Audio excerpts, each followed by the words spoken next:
Hello and welcome to another YouTube video. Today I'm going to talk about the crafting world and the use of AI. Very controversial topic. Lots of people think AI is the best thing ever. I know lots of people use it for various things, but there's a lot of crafters, a lot of people in the online crafting world who really dislike AI. And in this video I'm going to talk about some of the reasons why that is. I hope you enjoyed today's video.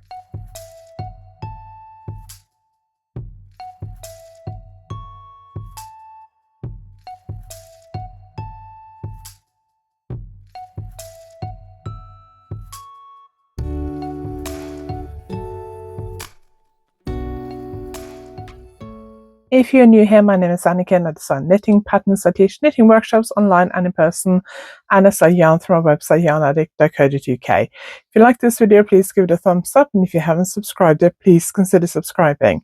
Now, at the moment, my online shop is probably going to be closed. I'm filming this between two trips to Norway. I'm home for 2 weeks between two trips to Norway.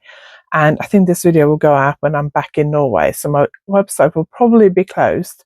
But if you go to my website, it'll tell you on the first page and on the main shop page when it reopens.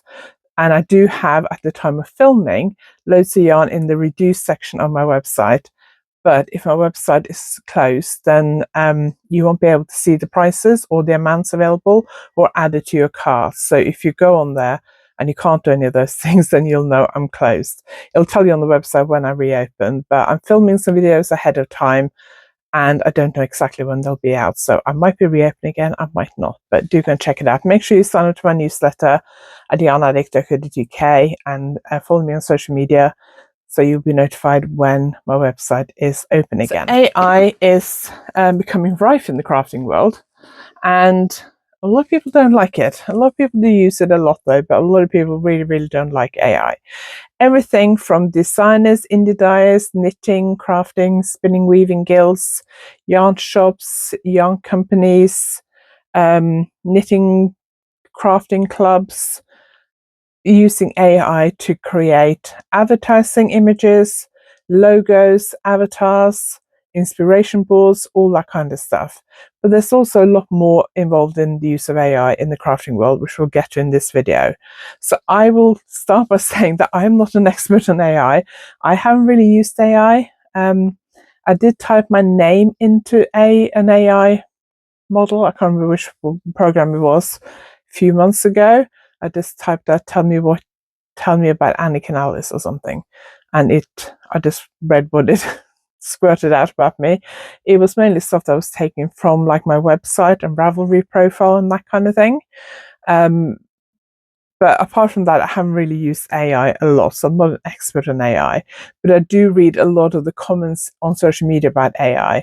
And a friend recently, who's not, well, she's a knitter, but she's not a regular crafter. There was something we talked about, I can't remember what, and she said, oh, just use AI. And I was like, no, absolutely not. I'm not using AI for that, because a lot of crafters absolutely hate AI.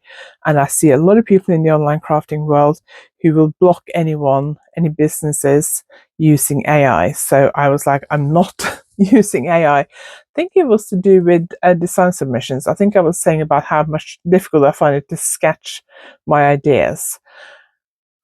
Some of the stuff I've seen AI used for really boggles me and I don't understand it.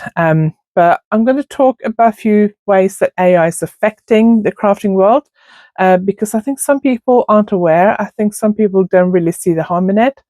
And I'm going to try and explain why so many people find it harmful. But I also think some people aren't aware or can't necessarily tell when something is AI or think that AI is okay. There's been a few Facebook groups that I'm a member of. One of them is actually to do with the British handbag brand. So nothing to do with the crafting world, but it's a sort of fan group for a British handbag company that I really like. And recently, a few months ago, I think it was, loads of people were generating these AI photos. I think they were going around the crafting world as well, of like themselves as a doll with like their favorite things, and they were putting all their favorite handbags. I did not jump on that trend. It was very tempting and it seems like a bit of fun, but I did not do it, because everything you put into these kind of things to generate this kind of stuff is so that they can get information about you to help teach AI. and I'm not interested in being part of that. I saw loads of people sharing AI photos in this particular Facebook group of bags that they would like to see the company bring out in the future. So designs or color combinations or leather varieties that they would like to see the company use in the future. Again, I did not fall for that trend. I just ignored it. But it became those two periods became very difficult, because every time I went to their Facebook group, that's all there was, and it became a little bit tedious. And I don't really want to upset people, so I just kind of kept my mouth shut and just stayed clear for a few days. But I think there are good things about AI, or I'm sure there are good things about AI. I keep being told how great it can be for medicine and that kind of thing.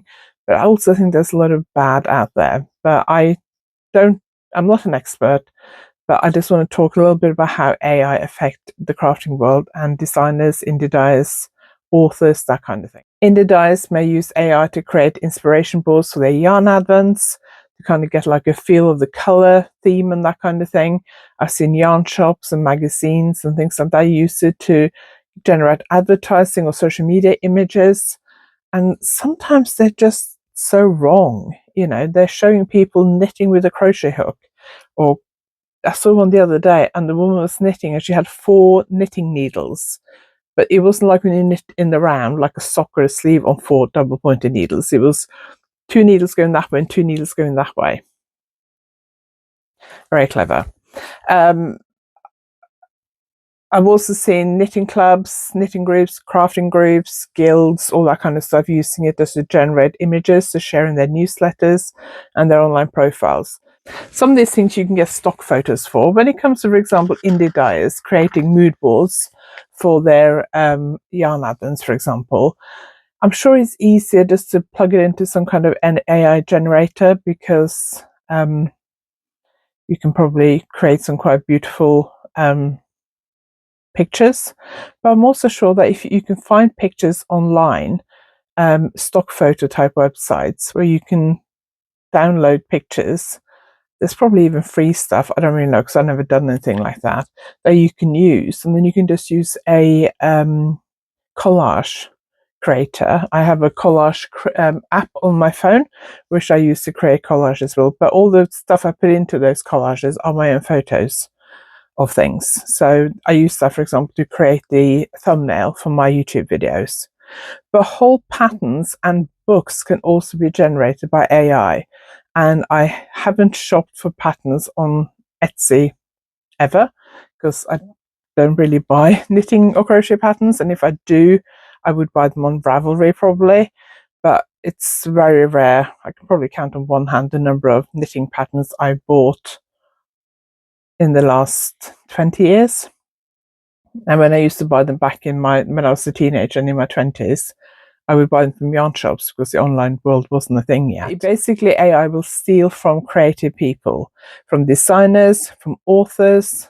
It will use our materials to learn and develop. I have written 2 knitting books, Easy Lace Knits and Beaded Lace Knitting. I am pretty sure that they have somehow been fed into AI. I know some designers who've gone looking for evidence that their books have been used for AI training. I haven't. I also don't tend to go looking for evidence that somebody is selling my stolen books or patterns, because there's not an awful lot that I, as a single person running a one-woman business, can do about it. So I just don't go looking for it, because it's just too annoying and upsetting. And pattern theft has been a thing for as long as I've been designing, and probably before that. And there's not an awful lot I can do about it, apart from telling people that pattern theft is not acceptable. If you buy a pattern, it is for your personal use. You can't just photocopy it and give it to your friends, or upload it to some free pattern sharing website. Most people think that's okay, but that's not okay. That's illegal. That's theft. But I'm not going to talk about that today. But there are a lot of patterns and books that are just completely AI generated. And quite often they will not create the item that's shown in the photo. So it might show you a photo of, say, a crochet toy or doll, for example, and you buy the pattern because you think it looks cute, and then you try and make it, and it just makes no sense whatsoever.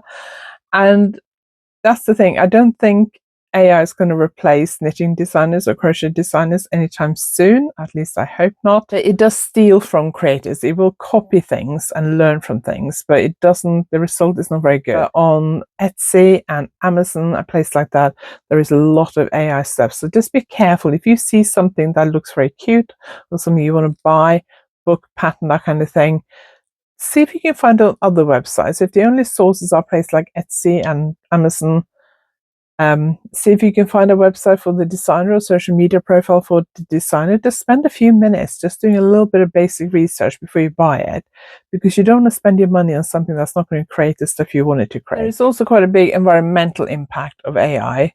Data centers use a huge amount of water and electricity. It's very environmentally damaging.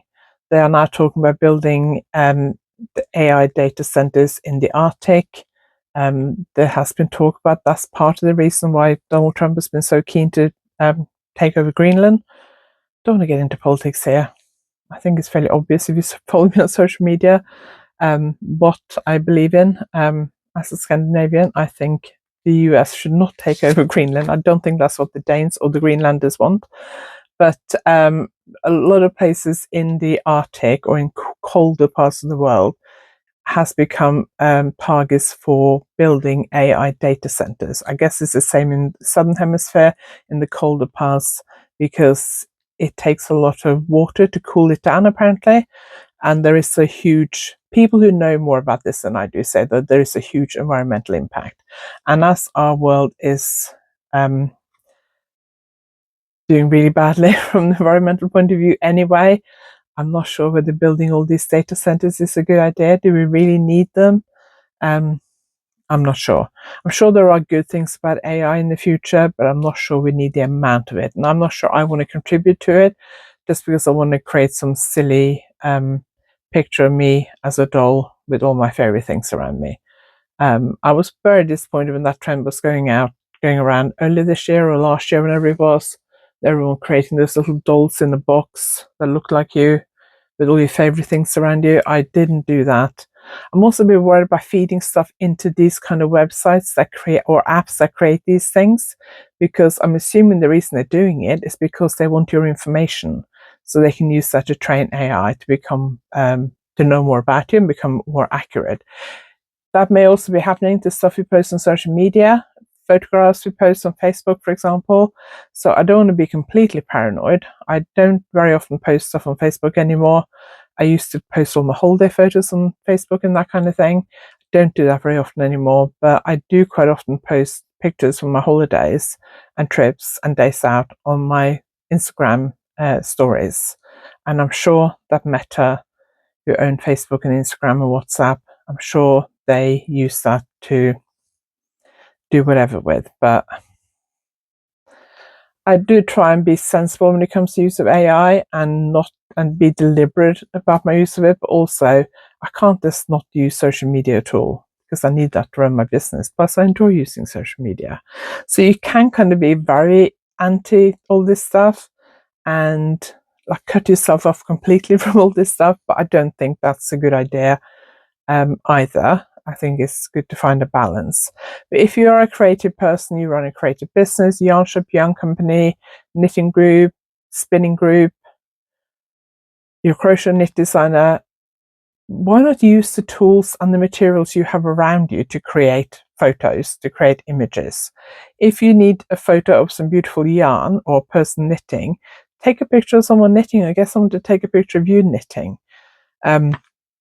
It's better than creating some silly AI image from somebody who's got 3 knitting needles sticking out or knitting with a crochet hook or whatever. There's always some stupid mistake in these things. And somehow the people putting them out don't seem to notice. Charm Force Game of Wool last year got criticised for using AI. Some of their illustrations were a bit dodgy, to say the least. And as I don't know the production company who was involved in making Game of Wool, how big they are or how well off they are as a production company. But surely they can find some creative person who can create those kind of graphics for them, some graphic designer, or even just get somebody to hold their knitting needles and hands in front of and yarn in front of a camera and take some pictures. I mean, it's not that difficult to do something like showing how to do something on the knitting needle, holding it over a table and taking a picture of your head. If I can manage to do that, these professional companies ought to be able to do it. I can do it. It's not that difficult, really. And you don't need a huge amount of space or equipment. I do all my filming and all my photos on my phone, and I have a few ring lights. I have a couple in my office for my videos, and I have one downstairs for taking photos and filming tutorials.